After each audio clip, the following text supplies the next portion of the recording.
We're here today at the Luxor Hotel and Casino in Las Vegas, inside the fabulous eSports Arena, with what I consider a war hero.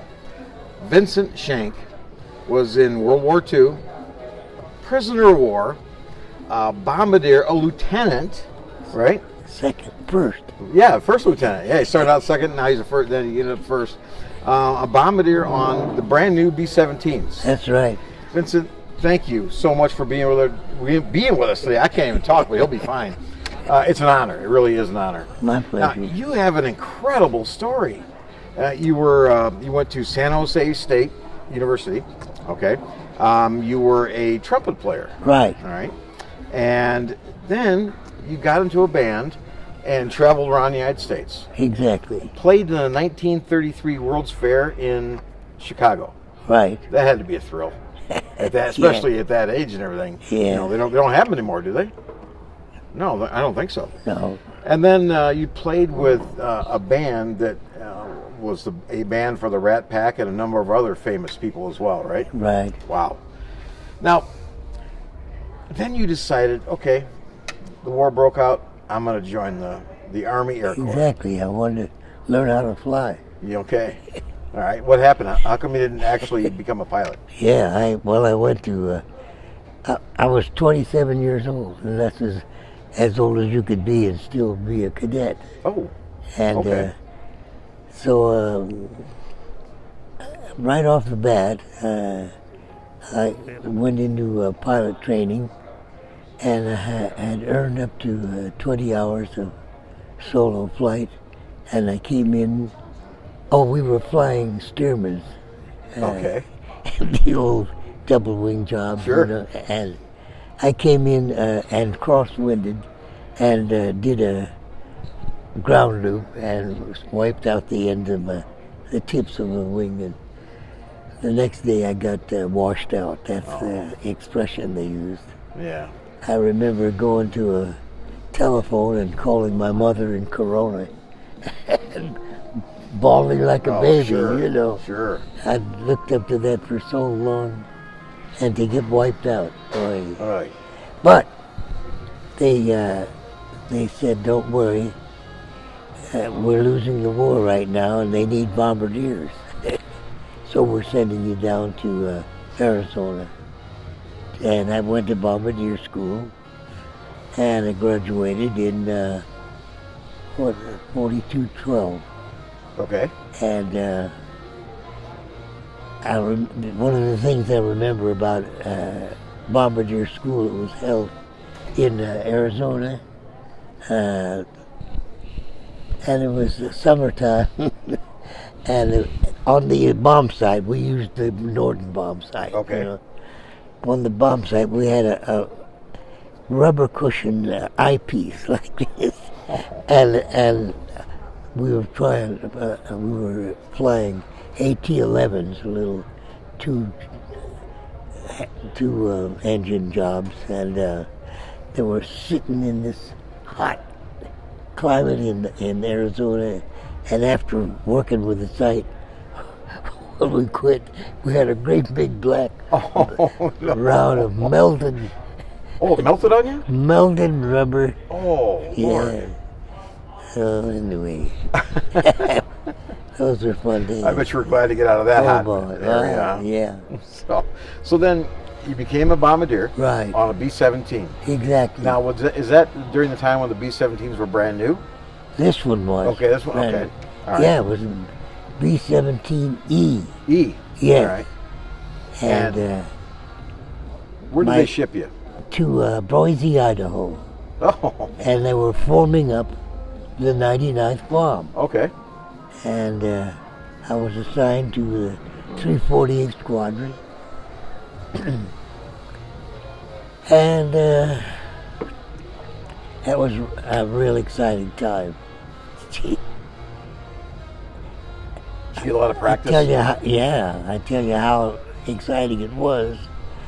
We were there finally in the wintertime, and the pilots had not been trained in winter flying for some reason or other. Oh, whoops.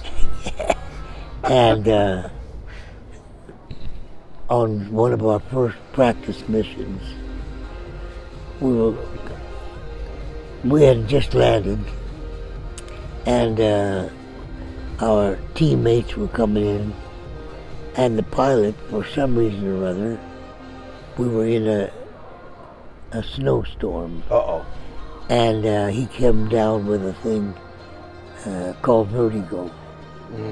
And they lose their sense of balance. Yeah.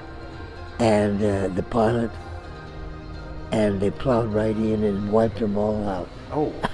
Oh. Made Christians out of us right there. Yeah, it did. Wow. It's what you don't want as a pilot. What is you vertigo. don't want Yeah. is yeah. Wow.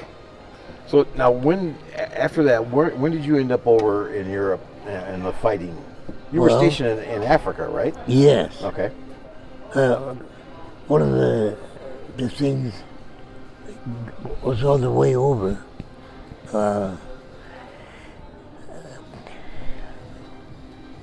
The first leg was from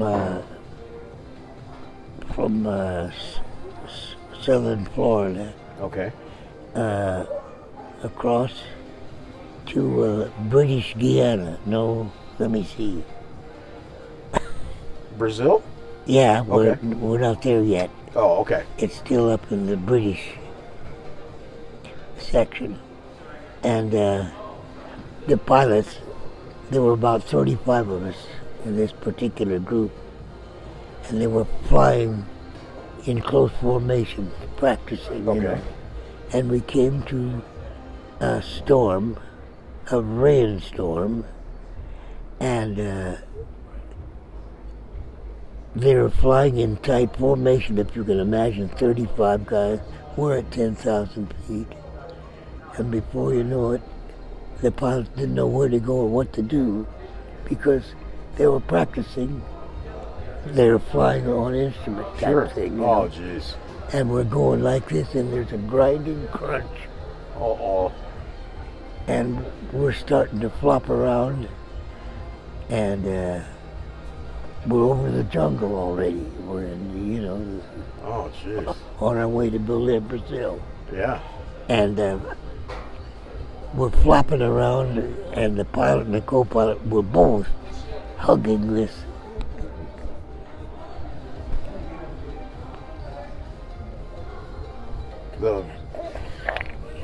The steering wheel. Yes. Yeah, okay. Between the two of us, we'll get it. This is new to all of us, you know. You don't ever have to hug the thing. But we were flopping around. Well, we finally made it to our place. Was the target was not the target. Our first landing was going to be at Belém, Brazil, and we no sooner got down on the ground and the sparks are flying all over the place because of this winged dragon. You're sure? And they're trying to keep us down on the runway. And here came the plane that flew next to us. If you remember, the tail of the B-17 was real tall. Yeah, yep. We had sheared it all. Oh. It came in without the vertical stabilizer. We were so happy. Yeah. A mid-air collision, nobody was killed. That's when you get out and kiss the ground and say thank you. Oh boy, Yeah, absolutely. we did, we sure did. This gentleman's bio is incredible. I read it and I was just so immersed in it. I mean, it's history. He's living history, and to sit here and hear these stories, it's like now I'm witnessing it with you. I mean, you tell it well, very well, and to read it and to listen to him is what a bonus. It is, absolutely. So now you're in Brazil. Did they give you a new plane, or did they fix that one up? No, it took about 10 days, and our group went on without us. Okay. Because we're waiting for a plane to come down from Florida. No. Okay. And so we got to go out into the jungle. Oh. Never been there before, Oh. And some of the local guys from the air base piloted us around so we could see what was going on. That had to be an experience. Yeah, it sure was. Wow. Now, after you got your new plane, Yeah. you headed over to the No, actual... all we did was not a new plane. Okay. Just a new tip. Oh, okay. for that. All right. You're ready to go now. Yeah. Okay. And it was a night flight for us, and the navigator in my crew was a chap named Herb Perry, Herb Perry, okay. and he had formerly been a worker at the Walt Disney Studios. Oh, nice. And his job there was to coordinate the sound, the music, and the action on a movie called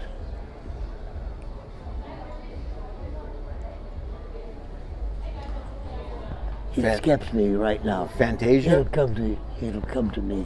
Okay. Well, we'll get back to that. Yes. And he's the navigator, and Okay. he and I are in this plexiglass dome thing, Yeah. and it's a night flight, and he had to navigate by himself across the Atlantic Ocean. Oh, my.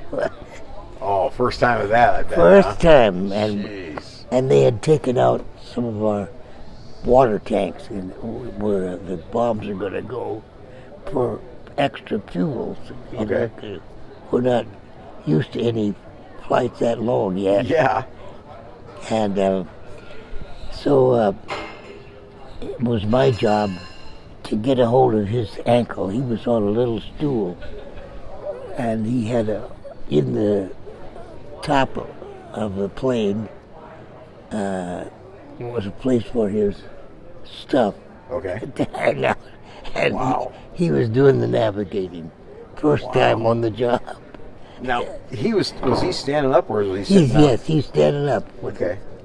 And I had a hold of his ankle, and he handed me a stopwatch, and every once in a while, at a certain time, he would ask for me to give it. So he's reading a chart, so that he learned to navigate by.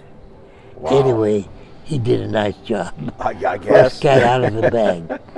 The funny part was, the place where we were going to land was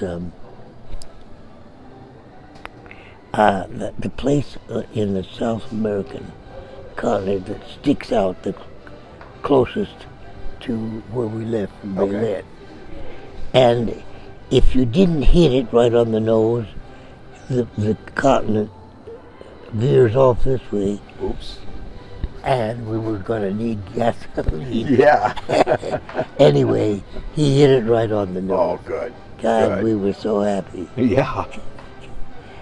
He did a great job. That was the first time out. As a bombardier, did you because you guys were right by each other, did you have to lay down or did you sit down to do your look through the device you had to look through? I had a little seat right there in the very nose. Oh, wow. And my northern bomb sight Okay. was right through that very front part of the nose. Plexiglass,